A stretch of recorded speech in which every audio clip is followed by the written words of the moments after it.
likhain ng Panginoon ng lupa at lahat ng bagay sa langit, wala pang anumang halaman o pananim sa lupa, sapagkat wala pang ulan noon at wala pa rin magsasaka.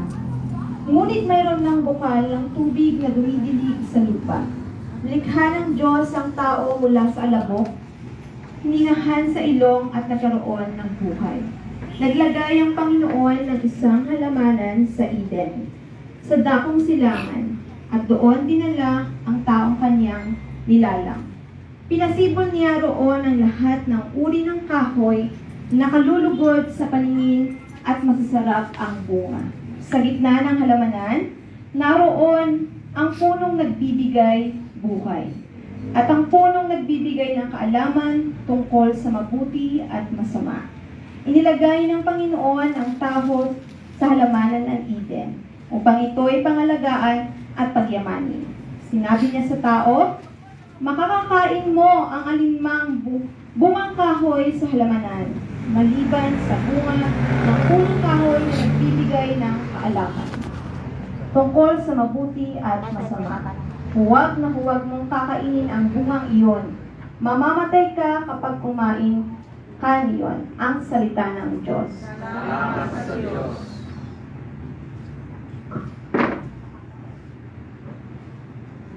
Pinupuri ka, Poong Diyos, itong aking kaluluwa. O Panginoong aking Diyos, kay dakila mong talaga. Ang taglay mong kasuot ay dakila rit marangal pa. Nababatbat ka, Poong Diyos, ng liwanag na maganda. Tugon.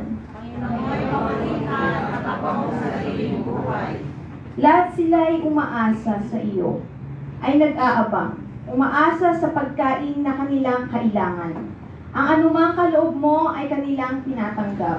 Mayroon silang kasiyahan pagkat bukas ng iyong palad. Tugon. Natatakot mga matay kung kitlin mo ang hininga. Mauuwi sa alabok pagkat doon mula sila. Taglay mo ang katangiang buhay nila ay ibalik. Bagong buhay ay dulot mo sa likha sa daigdig. Tugon.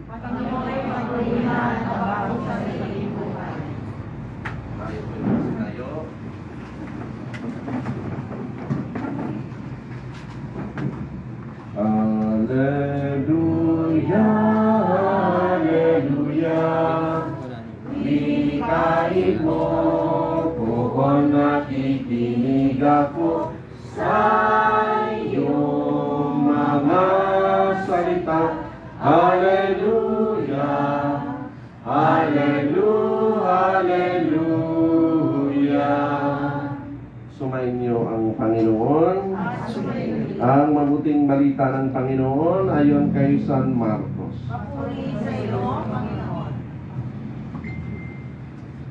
Noong panahong iyon, muling pinalapit ni Jesus ang mga tao at sinabi sa kanila, makinig kayong lahat at unawain ang aking sasabihin. Hindi ang pumapasok sa bibig ng tao ang nakapagpaparumi sa kanya mula sa mata ng Diyos, kundi ang mga nagmumula sa kanya. Ang may pandinig ay makinig. Iniwan ni Jesus ang mga tao at nang makapasok na sa bahay, siya ay tinanong ng kanyang mga alagad tungkol sa talinghaga. Kayo man ba'y wala ring pang-unawa? Tugon ni Jesus. Hindi ba ninyo alam na hindi nakapagparumi sa tao ang kinakain niya? Sabagat hindi naman pumapasok iyon sa kanyang puso, kundi sa tiyan, at pagkatapos ay dudumi. Sa pagsasabi nito ay para nang ipinahayag ni Jesus na maaaring kainin ng lahat ng pagkain. Nagpatuloy siya sa pagsasalita. Ang lumalabas mula sa tao ang nagpaparumi sa kanya sa mata ng Diyos. Sapagkat sa loob, sa puso ng tao, nagmumula ang masamang isipang nag-uudyok sa kanya na makiapid, magnakaw, pumatay, mga lunya, mag-imbot, gumawa ng lahat ng kabuktutan, tulad ng pagdaraya, kahalayan, pagkainggit, paninirang puri, kapalaluan, at kahangalan. Ang lahat ng ito'y nanggagaling sa puso ng tao at siyang nagpaparumi sa kanya. Ang mabuting balita ng Panginoon. Pinupuri Magsipo po tayong lahat. Napakabuti po sa atin ang Diyos. Simula nung nilikha niyang tao, ayon sa ating unang pagbasa sa aklat ng Genesis. Sabi sa aklat ng Genesis ay nilikha ng Diyos ang tao. Pagkatapos niyang likhain, hindi niya ito pinabayaan. Ito'y inilagay niya sa halamanan ng lahat ng uri ng mga bunga ay makakain ito maliban sa bunga, maliban sa puno na mumunga ng fruit of knowledge na hindi pinagbawalan niya yung taong kumain ito. Kaya, yun, ay laging inaalagaan ng Diyos. Ngayon ay wala namang paraiso, subalit ang Diyos ay may mga paraan upang tayo mabuhay. Katulad nito, kung kanina ito, binibigyan tayo ng pagkakataon na kapag tayo nagsumikap, nagsisipag, ay tayo mabubuhay din. Kaya parang paraiso na rin, parang isang halaman. Parang isang halaman na binigay sa atin ng Panginoon na tayo makakasilong, ng mga ibon ay nakapamuga, di parang tayo nabubuhay din tayo. So, ito isang kumpanya ito na nagbibigay din sa atin ng buhay, parang paraiso na rin. Subalit, sinasabi ni Jesus sa Ebanghelyo, sa kwento ng Genesis ay nagkasala yung tao dahil nainggit sa Diyos Nandiyon yung sulsul ng demonyo Kang maniwala dyan. Kainin mo yung bunga na yung fruit of knowledge lalamang ka sa Panginoon. Nandun yung inggit Sabi ni Jesus dito, kailangan yung puso natin ay masuri. Masuri yung puso natin kung anong laman noon. Kaya napakahalaga yung suriin yung sarili. Kaya mayroon tayong examination of conscience. Yung sa mga ancient philosophers, sinasabi nila, know yourself. Alamin mo yung sarili. Baka naman ay puno na ng inggit. Sarili mo. Nandito ka nga. Kasama ka nga sa mga topro. Pero iba yung iniisip mo. Kaya puno ka na ng inggit, puno ka na ng puot. O kaya naman, wala talagang ginagawa kung hindi nagmamaritis ka lang lagi. Parang ano lang talaga yung paninirang ko yung sinasabi dito. O kaya man, nandaraya. O kaya mataas magpatubo.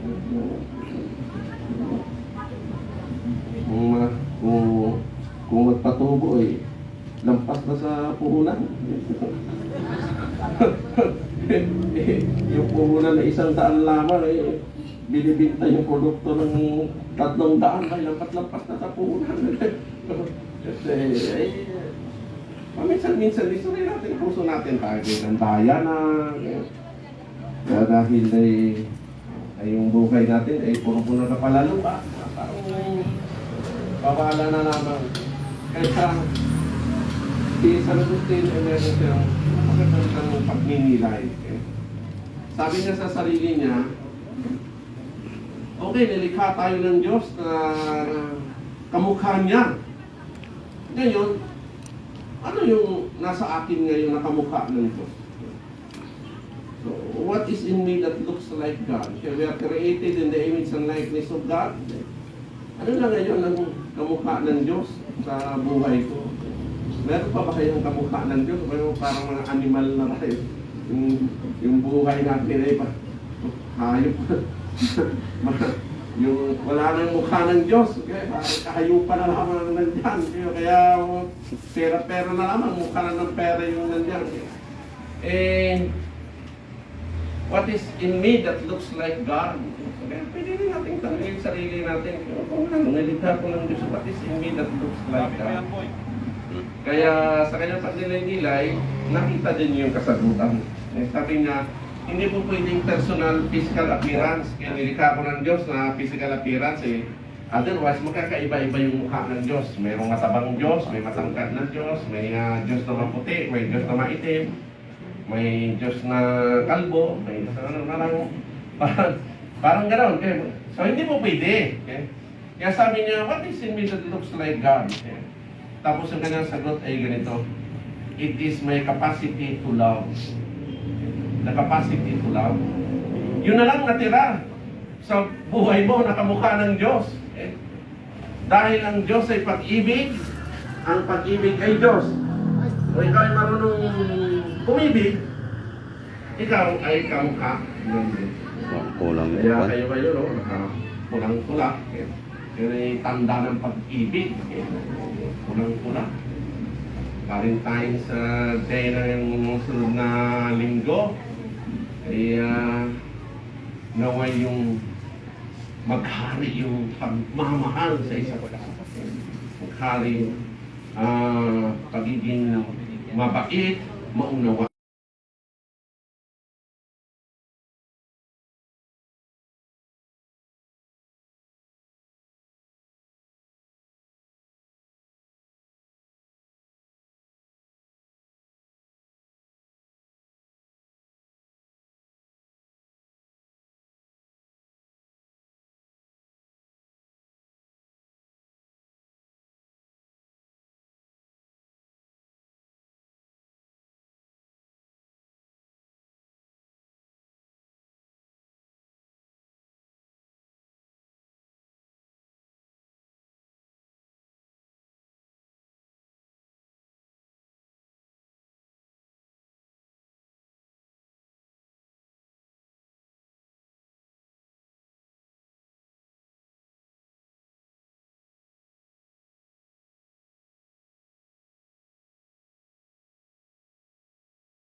Huwag niyo pong tawagin dukha. Bakit?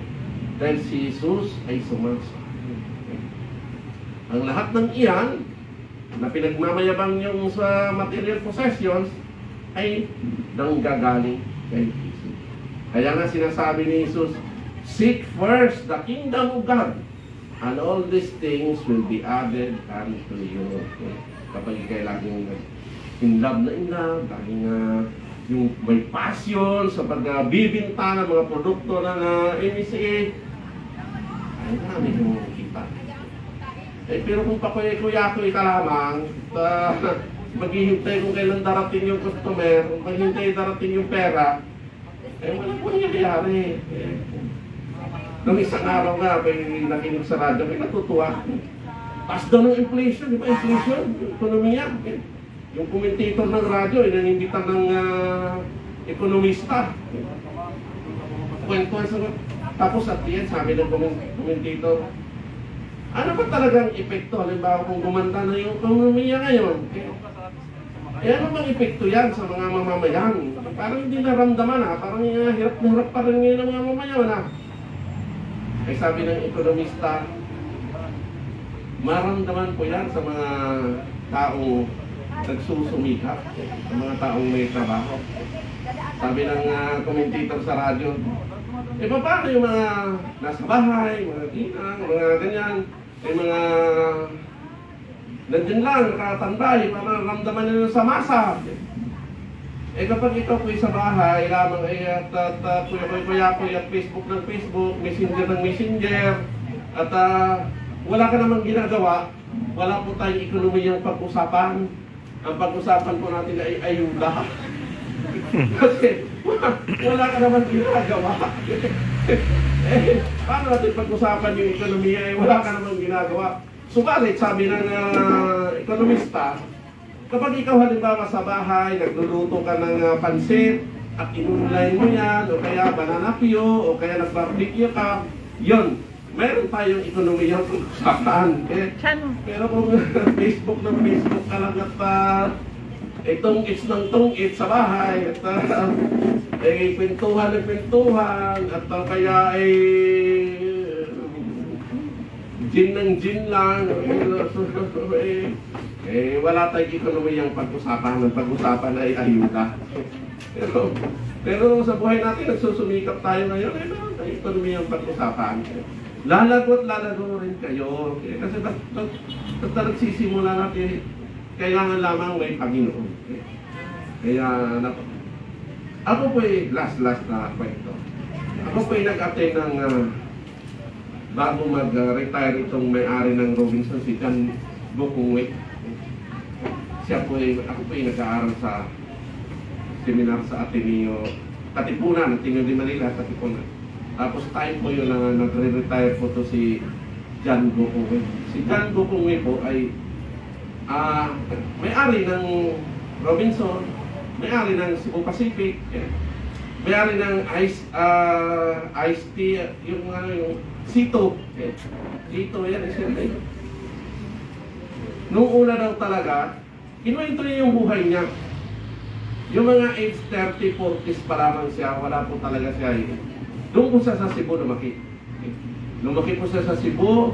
Tapos ano-ano po mga nito sa pinasok niya, gulong, sabon, yung sa cinema, yung sa film industry, wala po siya po talagang lumago. Lumago lamang siya nung nagsisimula po siya na nagsimba.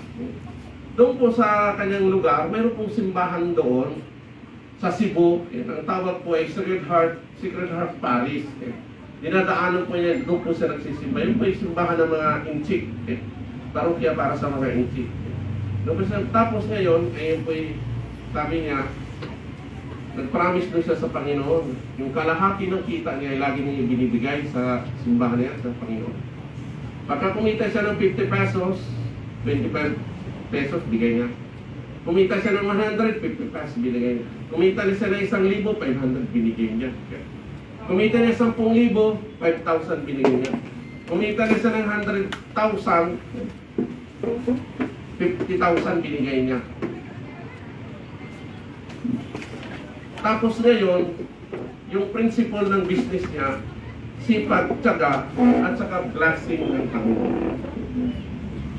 Hindi siya lumago hanggat walang blessing ng Panginoon. Ano po yung ibig sabihin ng blessing? Sa science po, ang tawag po ng breakthrough.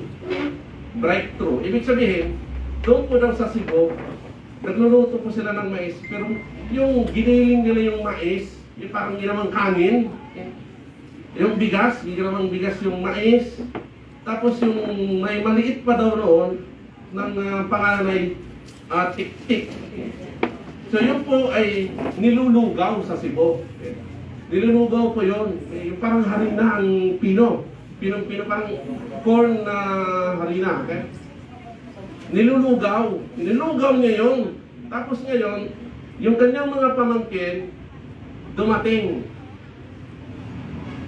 Nakalimutan niya yung lugaw niya ngayon. At siya'y umalis. Pagbalik niya, tumigas yung lugaw niya. Pero nakita niya na yung kanyang mga pamangkin na hindi alam kung ano yon, kinuha, isinawsaw sa asin, at kinain. At nasasarapan. Nasasarapan yung mga bata sa ganun. Kaya dinibilap niya. Nag-aral siya, dinibilap niya yun. Lugaw na tumigas. Hanggang na-discover niya, chipi. Sabi niya, yung chipi, sa bawat pakit,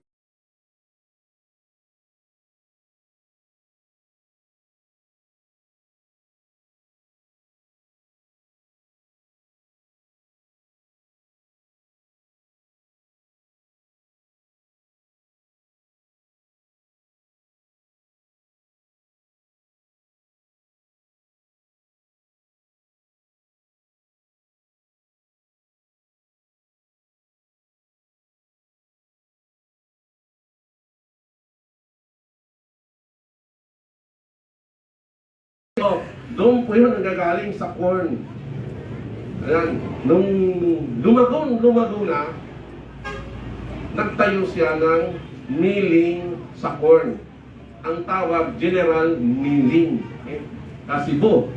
At yung general milling na yan, doon nagsimula, nagkaroon na siya ng Rebisco biscuits, nagkaroon na siya ng, yung biscuit pa niya noon, pinagpala ng Panginoon dahil naka-invento sila ng yung hindi box, kung hindi yung lata na lalagyanan.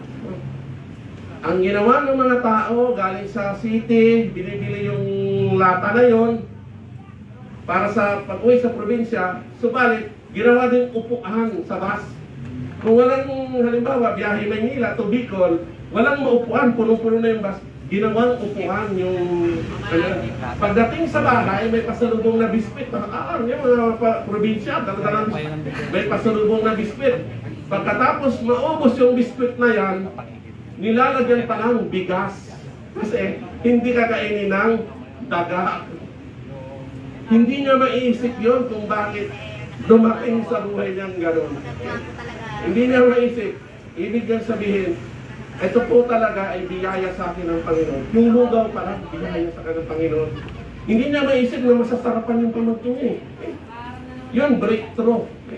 Pati yung lata, nilagyan nila ng sino man makapag-isip na lalagyan mo ng biscuit ay lata. Hindi ka kalawangin yun. Pero dapat sardinas rin nilagay ng lata. Nilagay nila sa lata. At sa awa ng Diyos, pinili. Magaling probinsya, ganun, bili. Dalhin doon sa ano. Pagka maubos, lagyan ng bigas. Ay, dinunod siya yumaman. Since pa-retire na siya, sabi niya, I am worth, as of now, that was mga 15 years ago. 15. Sabi niya, I am worth now 2 billion. 2 billion. Okay? Sabi niya, my worth is 2 billion. Inibigay ko na yung company sa anak ko, na si Lance Gokongwei. Diba yun? Si Lance na yun, may ari sa Pacific. Sabi niya, I am worth 2 billion. Billion. Ang kalahati, ibibigay ko sa simbahan. Ngayon, ang may handle ng simbahan na yan, ay Jesuit priest na may nag-administer ng Ateneo de Manila. Kaya ngayon, ang ginawa ng mga pari, pinatayuan, ginamit yung 1 billion na yan, nakalahati na ginamit, pinatayo ng school, John Gokongwei School of Economics. Kapag pumunta kayo sa Katipunan dyan, makikita nyo malaking building. Eskwelahan John Gokongwei School of Economics. Doon ginamit ng mga pari. Pero bilang mo, nagsisimula naman siya sa pag-alay ng kanyang kalahati sa Panginoon. Pinagpala. Kaya mayroong mga lagi siyang nagpapamita, lagi may blessing. Yung demonyo ay gumagana pa rin eh. Ay sabi niya, biruin mo yung nagkaroon ng yung babaeng ahas sa Robinson. Ay wala yung mga tao dahil hindi sinasabi may babaeng ahas nanunuklaw. Ay sino ba naman may matinong tao. Pero gumana din yung advertisement ngayon. Kumunti din yung tao sa Robinson dahil ay may ako natakot sa Saan nakita ko babaeng yun? ahas. 24 Wala years. naman yung babaeng ahas. Sana may demonyo sa buhay. Pero hindi kami, wala kasi mabukas sila.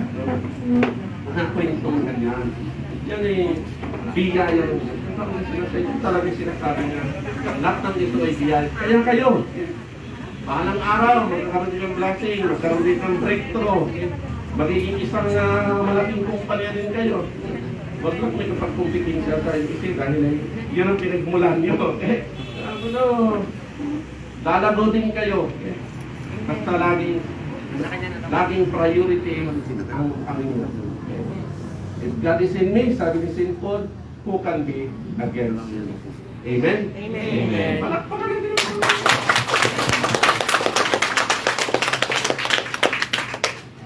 Isusunod po natin ngayon ang pagkaalay ng mga dulo. Ano ba yung pagkaalay? At tayo yung umawit na dali. Kunin at tanggapin alay na ito.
Manalangin ka mga kapatid upang paghahain natin ay kalugdan ng Diyos sa mga makapangyarihan.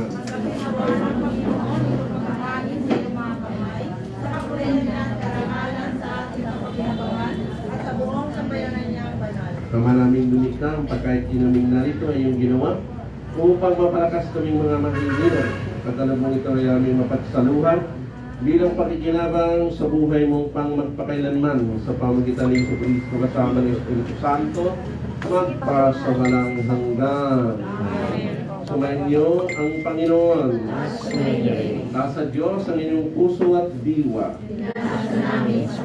Pasalamatan natin ang Panginoon ating Diyos. Kama naming makapangyarihan, tuloy ang malapat ng kaming pasalamatan sa pamagitan ni Jesucristo na aming Panginoon. Siyang salitang katong nagkapiling ng lahat ng umilang likain. Sinunod para kami sa kalayain. Kaya si kanili ka naman ang labi ng kanyang ilang puto sa kapangyarihan ng Espiritu Santo. Ginagawa niyo sundin ng lumot ang tinagsabi ng malang para sa iyo.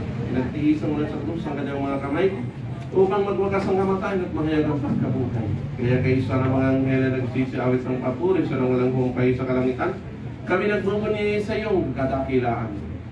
Santo, Santo, Santo, Panginoong Diyos na makapangyarihan. Napupuno ang langit at lupa ng kaluwalhatian mo. Sana sa kaitas. Pinagpalang na parito sa ngalan ng Panginoon. Sana sa kaitas. Ama naming banal, ikaw bukal ng tanang kabanalan at sa pamamagitan ng Espiritong Banal ng mga kaloob na ito, pang para sa amin maging katawan at tubo ng aming Panginoong Jesus. Bago niya pinagsiisang pusang loob na maging handog, sinawagan niya ang tinapay. Pinasalamatan ka niya, pinaghati-hati na lugod sa kanyang mga alagad at sinabi, Tanggapin niyong lahat ito, kanin. Itong aking kasama ni hahandog para sa inyo.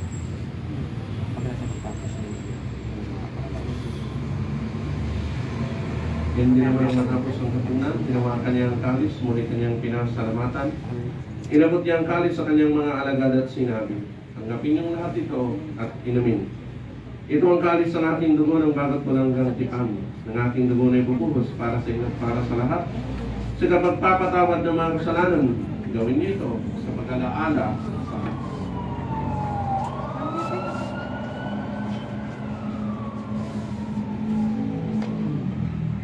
Pagbuli natin ang misteryo ng ating pananampalataya.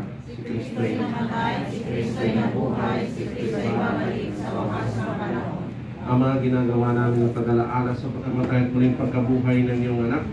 Kaya tinaalay namin sa iyong tiyapin na nagbibigay buhay at ang kamis ng kakalob ng kaligtasan. Kami nagpapasalamat dahil kami minarapat at tumayong sarap mo para maglingkod sa iyo. Isinasama namin kami sa Luzaro sa katawan na dugo ni Cristo bukod sa pagkakaisa sa pamamagitan ng Espiritu Santo. Amaling ating mong simbahang laganap sa buong daigdig. Tusin mo kami sa pag-ibig kaysa ni Francisco ng aming Papa, ni Ronaldo ng mga Obispo at ng mga kakalian. Alalahanin mo rin ang mga kapatid naming nahimlay na may pag-asang sila mo rin mabubuhay, ganda ng lahat ng mga kumano. Tawan mo sila at patuloy sa iyong kalibanagan.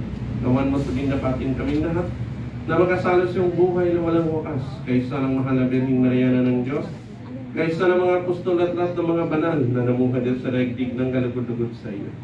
May pagdiwang naman namin ang pagpupuri sa karangal mo sa pamamagitan ng anak ng aming Panginoong si Jesucristo. Sa pamamagitan ni Kristo kasama na sa Kanya, lahat ng panagpapuray sa iyo, Diyos sa mga makapangyarihan kasama ng Espiritu Santo, magpasa walang hanggan. Amen. Sa tagubilin ng mga nagagaling na utos sa turo ni Jesus sa Panginoon Diyos, ipahayag natin ang lakas sa loob. Sabay-sabay tayong manalangin. Ama namin, sambahin ka namin. Sa amin ang sarili. Sabihin ang loob mo, sa lupa sa panamansalan. Bigyan mo kami ng nagkakanan sa bawat isa. Patawarin mo kami sa aming kasalanan. Para mapatawad namin sa nagkakasala sa amin. Natuwag mo kami ipinagdula sa puso. Kaya kami sa lahat ng masama. Hinihiling namin, Panginoon, na kami adya sa lahat ng masama, pagkaluban ng kapayapaan araw-araw, ligtas sa kasalanan at liyan sa lahat ng kapahamakan. Samantalang aming pinanabikan ng dakilang araw ng pagpapahayag ng tagapagligtas naming si Jesucristo. Sapagkat iyo ang kaharian at ang kapangyarihan at ang kapulihan magpakailanman. Amen. Panginoong Jesucristo, sinabi mo sa mga apostol, kapayapaan iniwan ko sa inyo, aking kapayapaan ibinibigay ko sa inyo. Tunghayan mo aming pananampalataya at huwag aming mga pagkakasala, pagkaluban mo kami ng kapayapaan at pagkakaisayon sa iyong kalooban, kasama ng Espiritu Santo, magpasa walang hanggan. Amen. Ang kapayapaan ng Panginoon ay laging sumainyo. Amen. Bigyan ka ng kapayapaan sa isa't isa. Peace be with you. Peace be with you. Peace be with you. Peace be with you.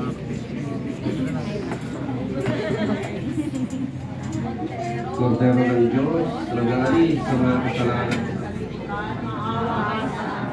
Kordero ng Diyos na nag-aalis sa mga kasalanan at sanlibutan, maawa ka sa amin.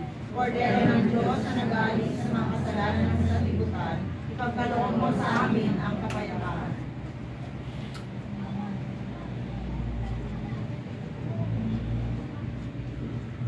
Mga kapatid, narito si Jesus, ang Kordero ng Diyos, ang nag-aalis sa mga kasalanan sa sanlibutan.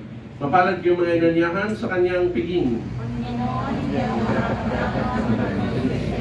Ngunit sa isang salita mo naman ay gagaling.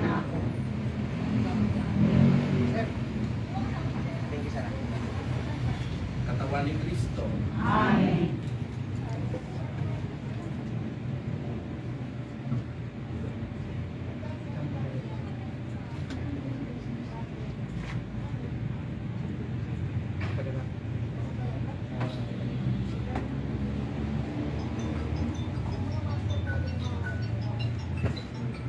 Magsiupo po tayo. Kung gusto pong mag-communion, pumila naman po ng isang